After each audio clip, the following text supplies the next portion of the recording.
Welcome into a brand new episode of the Foul Pole to Foul Pole podcast. I'm your host, Coach Tyler from Black Diamond Softball and Fitness. As always, we are presented by the Carolina Patriot Collegiate League. Check us out at cpatriotcl.com to register, and fans, you can stay up to date with all the information. This episode is brought to you by the Nexus Mount. Our turnkey kits provide a secure and hassle-free way to attach multiple devices to any fence, net, or tripod. Crafted from lightweight aluminum with a powder-coated finish, our mounts are built to last. That's not all. Our innovative design features a removable shade cover to protect your devices from direct sunlight during outdoor streaming events, minimizing the risk of overheating. Don't settle for anything less than perfection. Unleash the full potential of your streaming experience with the Nexus Mount. Visit us today at thenexusmount.com and elevate your game. All right, let's jump right into it. Today is Thursday, April 25th. We got a good one for you today. I'm sitting there watching a game last night. We had to travel to West Florence, and all of a sudden I start getting messages about, hey, have you seen this post on Facebook? And I was like, what? No. So I guess somebody is a super fan and posted something anonymously in one of the Facebook softball pages, whatever, pretty much running me down, which I'm cool with. That's, haters are fans too. They want to see you fail, so they do whatever they're going to do. But the bad thing is they said something about my daughters, which I don't care for on that. So that kind of got my attention a little bit, but I'm not going to put too much thought into that. I'm just going to say there's so many people out there that are going to run you down no matter what you're doing. They hate to see success. They hate to see people lovers. They hate to see positivity. It's just who they are. So as you're out there, you're doing your thing. You're working your butt off. You're getting better. You're uplifting people. You're doing all these great things, whatever. There's going to be people out there that will try to bring you down and drag you down and make you feel like what you're doing isn't a good thing. Make you feel like what you're doing isn't spreading the positivity. And I'm here to tell you, man, keep doing whatever it is that you're doing. Keep doing that hard work behind the scenes. If you're an athlete and you're getting in your extra reps at night when you get home from practice or you get home from a game, or if you're getting up that hour early in the morning to hit the gym, to get your sprints in, to get your extra reps in, all that stuff, man, do it for yourself. Because it doesn't matter what anybody else says. It doesn't matter what your siblings say. It doesn't matter what your friends say, what your haters say, what your competition says. It doesn't matter what all these other people say. What matters is how you feel about yourself, knowing the work that you put in, knowing what you do to not only better yourself, but better other people. In my situation, man, you guys know I started this whole foul pole to foul pole thing a couple of years back, and all I was trying to do was spread the good word, try to get information from the people that had it to the people that wanted it. And most of you guys know I am also a hitting instructor. I've never claimed to be the best hitting instructor in the world. This all started with trying to help kids understand the basic mechanics of hitting. And there's not a single kid that has hit with me that has gotten worse, A. There's not a single kid or parent, for that matter, that will say, I've done a disservice. For a matter of fact, here's where it gets funny at. For the longest time, I didn't charge people a dime to do hitting lessons with them. I just wanted to help the kid get better. I wanted to help the parent understand some stuff. And a lot of it was, mamas and daddies out there that didn't know anything about the game, that couldn't get out in the yard to help their kid because they didn't even know where to start. So a lot of the kids that hit with me in the very beginning were kids that didn't have someone that could teach them outside of practice. So that's where I got my start from. And, these people, the anonymous post last night went after my kids talking about they're batting low 200s or something like that. Well, I don't even know what my kids' batting average is. I don't look at stats. So I'm pretty sure they're not batting in the 200s. But what's funny is when you know the admins of certain pages, you can just ask them, hey, who was that anonymous post about that was bashing me? And then, of course, you find out who it is. And then once you find out who it is, you kind of know, like, hey, this is that person. This is that person that will try to run someone down to make themselves feel better, and for whatever reason. But I'm not really going to get into that side of it. But what I'm saying is, no matter where you're at and what you're doing, they're going to come after you, whether you're sitting there at work or in the classroom and you're successful, or somebody looks at you and, I'm not going to say that word jealous, because I hate that word jealous, but it comes from that, the core of that. That's where it comes from. People they don't want to see other people succeeding, because they look at it as, if someone else is succeeding, then that means you're failing, or at least you're not succeeding on their level. And, there are probably hundreds of better hitting instructors and hitting coaches than me.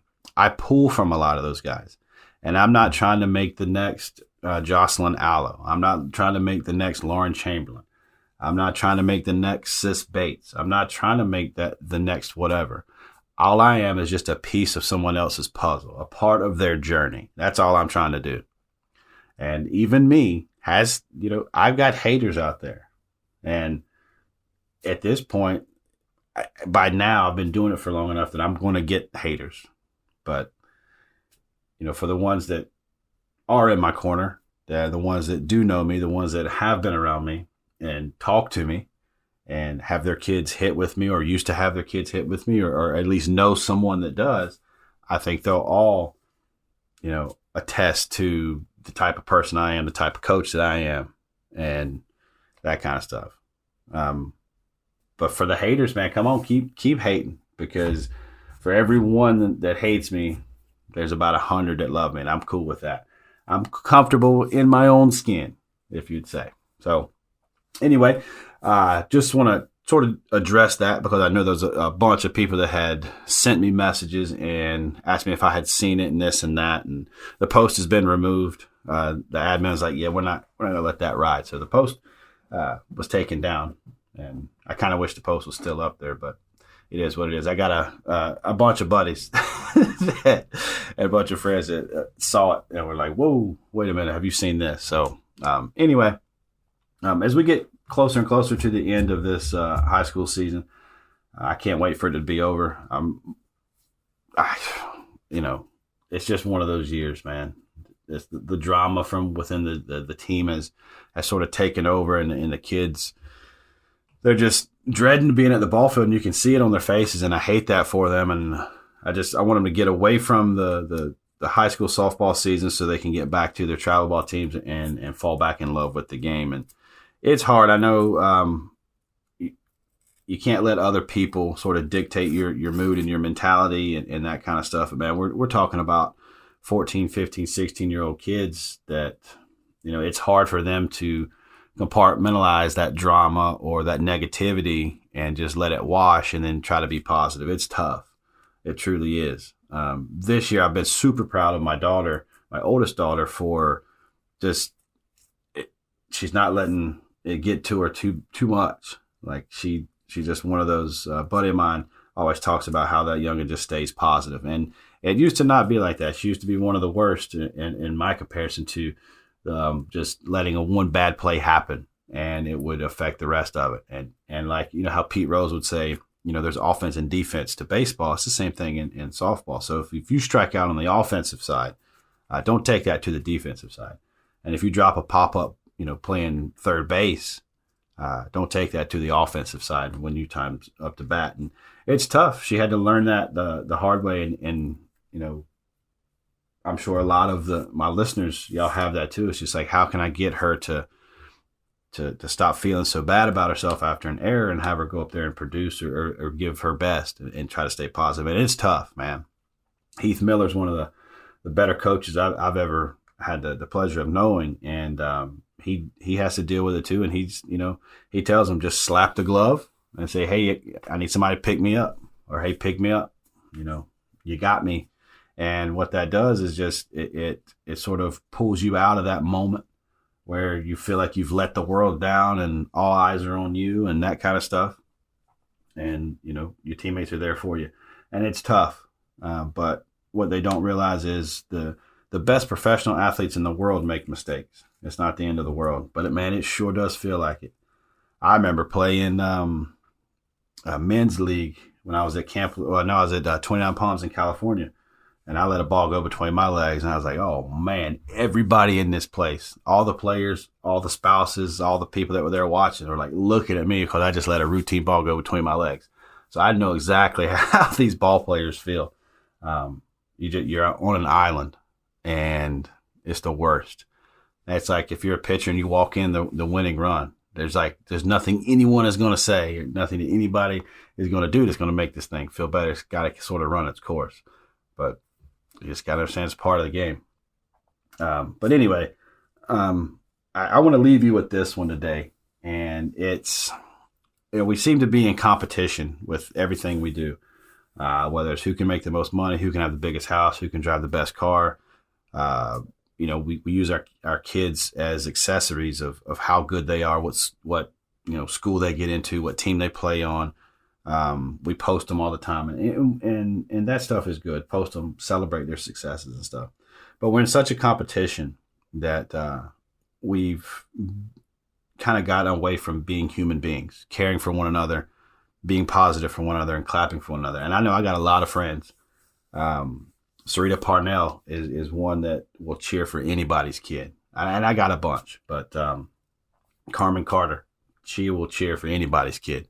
Helena Spence, she will cheer for anybody's kid. And there's a bunch. And I can't name them all, but you know who you are. There are so many fans out there that cheer for everybody, that just celebrate everybody's successes. And then when someone goes through a little bit of a blip or some negativity or something like that, there's a mistake, man, they're the first ones to try to pick them up. So there's a lot of them out there, but I want everybody to be in competition with everybody, but start with see who can cheer the loudest for someone else. That's the big message is, man, cheer your head off for someone else. You know what I mean? Make someone else's day, and eventually it will get back around to you. Somebody will cheer their head off for you. But for me, that's all I ask. Cheer for someone else. Applaud someone else's successes. It doesn't take much, man. Experience someone else's joy. And we talk about Medita from Coach Pat Murphy down in Alabama. And it's in his dugout, man. Cheer someone else's successes. Be excited for somebody when somebody else succeeds. And that's the true meaning of a great teammate. When you are just as happy when someone else succeeds as you are when you experience success. That's just being a great human being, right? Anyway, I'm going to jump out of here. Don't forget to check out the sponsors, cpatriotscl.com. Summer Softball League coming for these college athletes. Freshmen coming in, getting a taste of college softball. You got some girls that are going to be in the transfer portal. You got some girls that are looking to play pro ball. You're going to have college scouts there. You're going to have pro scouts there. You're going to have college coaches there. It's just going to be a great scene. I'm going to get Wayne on here pretty soon. I want to talk about it, and he's going to kind of give us an update on that. And I know you mamas and daddies are out there trying to find the next best mount. Check out thenexusmount.com. They've got a mount to fit your needs, whether it's chain link fence, whether it's a solo, whether you need something for your pocket radar. If you got a GoPro, a Mevo, a cell phone, whatever you're recording with, man, check them out, thenexusmount.com. If you know someone that likes these softball podcasts or just hearing me talk about motivation and positivity and that kind of stuff, setting goals, man, share it with them. Who knows, it might change their life. And as always, if you share it with a friend, be sure you tell them you love them.